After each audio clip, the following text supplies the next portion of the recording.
शाम के 6 बज रहे थे। लखनऊ का चारबाग स्टेशन रोज की तरह आज भी भीड़ से भरा था। लोगों की आवाजें, भागते कदम और प्लेटफॉर्म पर चाय बेचने वाले की कटिंग चाय, गर्मा गर्म चाय की पुकार, सब कुछ सामान्य लग रहा था। लेकिन उस दिन कुछ अलग था। एक आदमी, उम्र लगभग 28, चेहरे पर हल्की दाढ़ी, आंखों में थकान और एक गहरे डर की परछाई, वो प्लेटफॉर्म नंबर 4 पर एक बेंच पर बैठा था। उसके हाथ में एक पुराना बैग था और पसीने से तर उसकी हथेलियां कुछ छिपा रही थीं। उसका नाम था रघु। रघु एक आम लड़का नहीं था। उसके पीछे एक काली रात की कहानी थी, ऐसी रात जिसने उसकी जिंदगी को तहस नहस कर दिया था। 3 साल पहले रघु का परिवार छोटा था। माँ, एक छोटी बहन सोनू और वो खुद। पिता की मौत एक सड़क हादसे में हो गई थी जब रघु सिर्फ 14 साल का था। घर चलाने की जिम्मेदारी रघु पर आ पड़ी। सर्दियों के बाद स्कूल छोड़कर वह एक वर्कशॉप में काम करने लगा। वहीं उसकी जिंदगी में आया बब्बन सिंह पाठ। बब्बन सिंह शहर का जाना माना नाम था, एक गैंगस्टर जो दिखने में तो समाज सेवी लगता था, लेकिन असलियत में वो हर गैर कानूनी धंधे में लिप्त था। शराब, हथियार, लेन देन और सबसे खतरनाक, गायब कर देना। रघु को पहले छोटे मोटे काम दिए गए, इधर उधर पैकेट पहुंचाना, पैसे की वसूली करना, और फिर धीरे धीरे वो काम जिसकी वजह से उसकी जिंदगी बदल गई। एक रात बब्बन ने उसे बुलाया। रघु, आज एक बड़ा काम है, इसको अंजाम दे देगा तो तेरी बहन की शादी हम करवा देंगे। तू फिक्र मत कर, बस उस होटल के कमरे नंबर 207 में जाकर जो आदमी मिलेगा उसे गोली मारनी है। रघु के पांव कांप उठे। लेकिन क्यों? तेरे सवाल तेरे पेट नहीं भरेंगे रघु। बस इतना समझ, वो आदमी हमारे काम का नहीं और तू अब हमारे आदमी है। निकलना है या फंसना है। रघु डर गया। माँ की दवाई, बहन की पढ़ाई, सब कुछ एक वाक्य में कैद था। निकलना है या फंसना है। वो कमरे तक गया। हाथ कांप रहे थे। दरवाजा खोला और फिर ढाएं। लेकिन जिस चेहरे पर गोली चली वो कोई और था। वो था वकील मिश्रा, एक इंसाफ का सच्चा आदमी। उसने कभी बब्बन के खिलाफ गवाही दी थी। बात फैल गई। पुलिस ने जांच शुरू की, लेकिन किसी को कोई सबूत नहीं मिला क्योंकि रघु ने सब कुछ साफ कर दिया था। फिर भी वो रात उसके जहन में कैद हो गई। वर्तमान अब 3 साल बाद वो स्टेशन पर था, भागने के लिए। लेकिन सवाल यह नहीं था कि वो किससे भाग रहा था। सवाल यह था कि कहां निकल रहा था। उसके पास एक पेन ड्राइव थी जिसमें बब्बन सिंह के सारे काले धंधों की रिकॉर्डिंग थी। ये उसे मिश्रा के घर में मिली थी जब वो उसकी लाश के बाद भाग रहा था। उसे नहीं पता था कि मिश्रा ने सीसीटीवी रिकॉर्डिंग चालू कर रखी थी। अब रघु का इरादा साफ था, उसे बाहर निकलना था, लेकिन खुद को नहीं, उस सड़े सिस्टम को। वो दिल्ली जाने वाली ट्रेन पकड़ने वाला था जहां एक ईमानदार पत्रकार अनामिका उसका इंतजार कर रही थी, जिसे वो गुप्त रूप से सब कुछ भेज चुका था। लेकिन स्टेशन पर पुलिस भी थी और बब्बन सिंह के आदमी भी। रघु की नजरें सबको भांप रही थीं। एक एक पल उसकी सांसें तेज। और फिर यह कहानी जारी रहेगी। रघु की नजर बार बार घड़ी पर जा रही थी। दिल्ली जाने वाली शताब्दी एक्सप्रेस प्लेटफॉर्म नंबर 6 पर लगने वाली थी, पर उसकी किस्मत उसे 4 नंबर पर ले आई थी, जहां से सब कुछ शुरू हुआ था। उसने जेब से पुराना नोकिया फोन निकाला। स्क्रीन पर बस एक नाम था, अनामिका। उसने कॉल मिलाया। हाँ रघु, आवाज में ताजगी कम, फिक्र ज्यादा थी। ट्रेन 10 मिनट में है और मुझे लगता है मैं गिर चुका हूं। क्या तुम पेन ड्राइव लेकर आए हो? हाँ, लेकिन मैं इसे लेकर ट्रेन में बैठ भी पाया तो क्या यकीन है कि जिंदा पहुंच पाऊंगा? अनामिका की सांसें रुक सी गईं। सुनो, वही करो जो हमने तय किया था। Bogie number C2, seat 32। मैं वहां किसी और को भेज रही हूं, वो तुम्हें पहचान लेगा, बस तुम ट्रेन में चढ़ जाओ। फोन कट गया। रघु उठा, बैग कंधे पर डाला, सिर नीचा रखा। लेकिन तभी रघु, कोई पुकारा। वो चौंक कर पीछे मुड़ा। एक जवान लड़का, काले कपड़े, कान में ईयरफोन, लेकिन उसकी आंखों में शिकार की नीयत थी। बब्बन का आदमी था। रघु दौड़ा। प्लेटफॉर्म के लोग हड़बड़ाए। रघु 5 नंबर की तरफ भागा। पीछे गोली की आवाज आई। ढाएं! एक बूढ़ा गिर पड़ा। भीड़ में अफरा तफरी मच गई।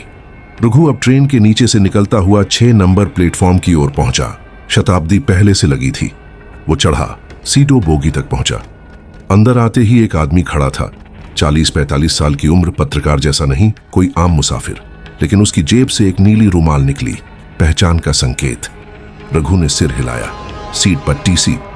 हाँ, जल्दी बैठो, वो लोग बाहर हैं, पुलिस भी उनके साथ है। रघु ने पेन ड्राइव उसके हाथ में थमाई। अगर मैं नहीं बचा तो इस बचेगा, क्योंकि तुझे ही निकलना है। तुझ जैसे हजारों को रास्ता दिखाना है। ट्रेन चल पड़ी, लेकिन कहानी इतनी सीधी कहां थी। प्लेटफॉर्म पर खड़ा इंस्पेक्टर राणा वही था जिसने मिश्रा की हत्या के बाद सबूत दबा दिए थे। अपनी वॉकी टॉकी में कुछ कह रहा था। ट्रेन में वो है, लेकिन हमें चाहिए पेन ड्राइव, न कि उसका लाश। अगले स्टेशन पर इसे रोको। अगला स्टेशन उन्नाव। ट्रेन जैसे ही वहां पहुंची, बोगी C2 में टिकट चेकिंग के बहाने 4 पुलिस वाले घुस आए। रघु समझ गया, अब या तो निकल जाऊं या सब खो बैठूं। उसने उस आदमी की ओर देखा जिसे पेन ड्राइव दी थी। वो अब गुमसुम बैठा था, कुछ नहीं बोला। क्या वो अपना काम करेगा? पुलिस आई। तुम्हारा नाम? रघु नहीं, अर्जुन वर्मा। ID दिखाओ। उसने झूठा आधार कार्ड दिखाया जो अनामिका ने बनवाया था।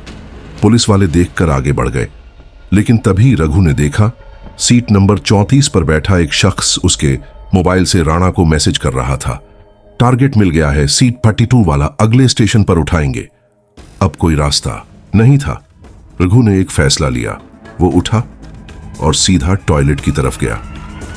मिनट बाद दरवाजा खुला और बाहर निकला एक आदमी, चश्मा, टोपी, नकली दाढ़ी में, बिल्कुल पहचान में नहीं आने वाला।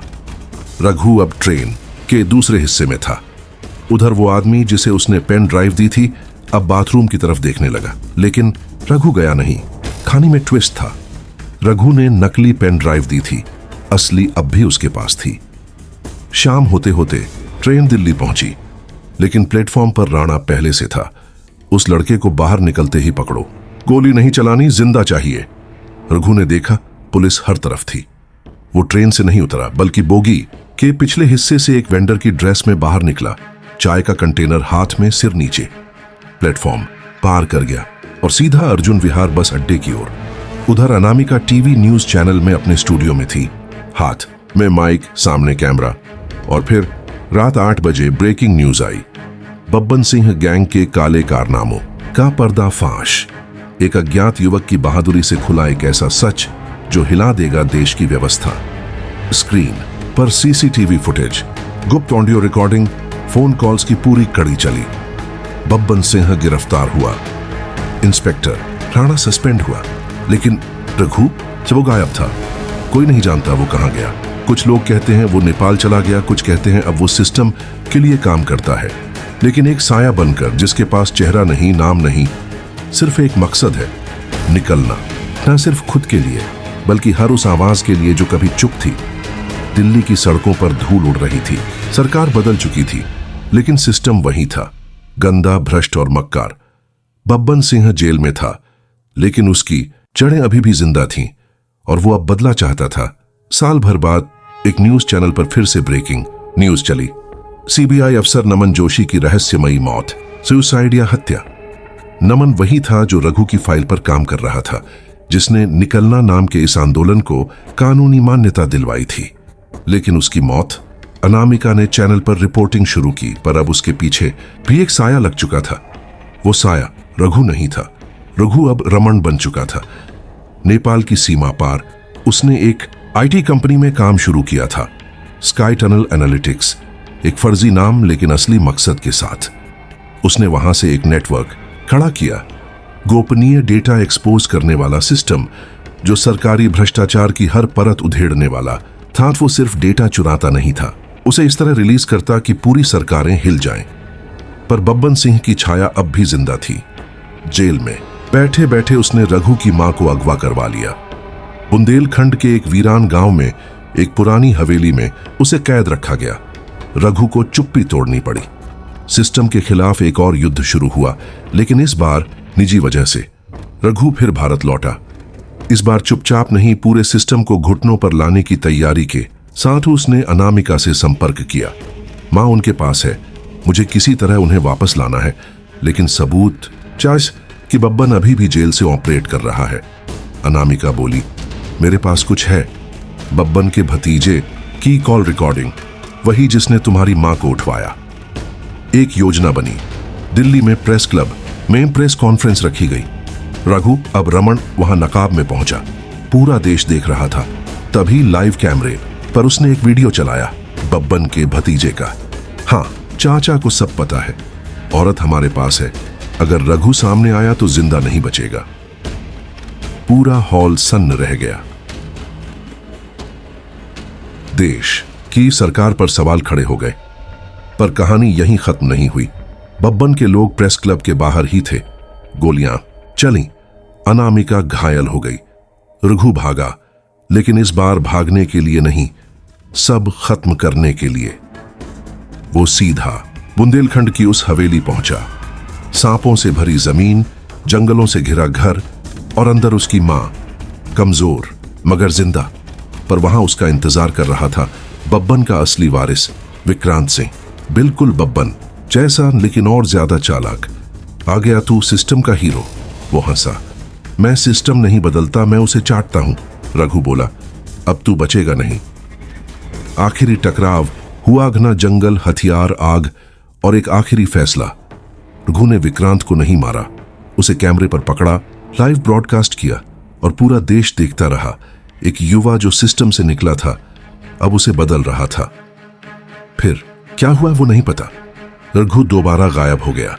कुछ कहते हैं उसने सब छोड़ दिया और तिब्बत चला गया। कुछ कहते हैं वो अब हर राज्य में नए रघु तैयार कर रहा है। और कुछ बस चुप है, क्योंकि अब डर सिर्फ सिस्टम का नहीं है, डर है उस ईसाई का जो अचानक सामने आकर कहता है, अब निकलने का वक्त आ गया है।